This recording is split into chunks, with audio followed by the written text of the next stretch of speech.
நாட்டின் தலைவாசல் தெரிந்து கொள் இளைய தமிழா.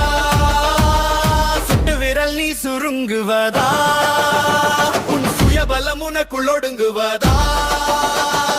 எழுவாய் தமிழா, எழுவாய் அட, நீதான் உலகின் எழுவாய். திறனும் தேங்கூடு, செவாயும் படை வீடு, தேனிக்கு வானம் தொலைவா.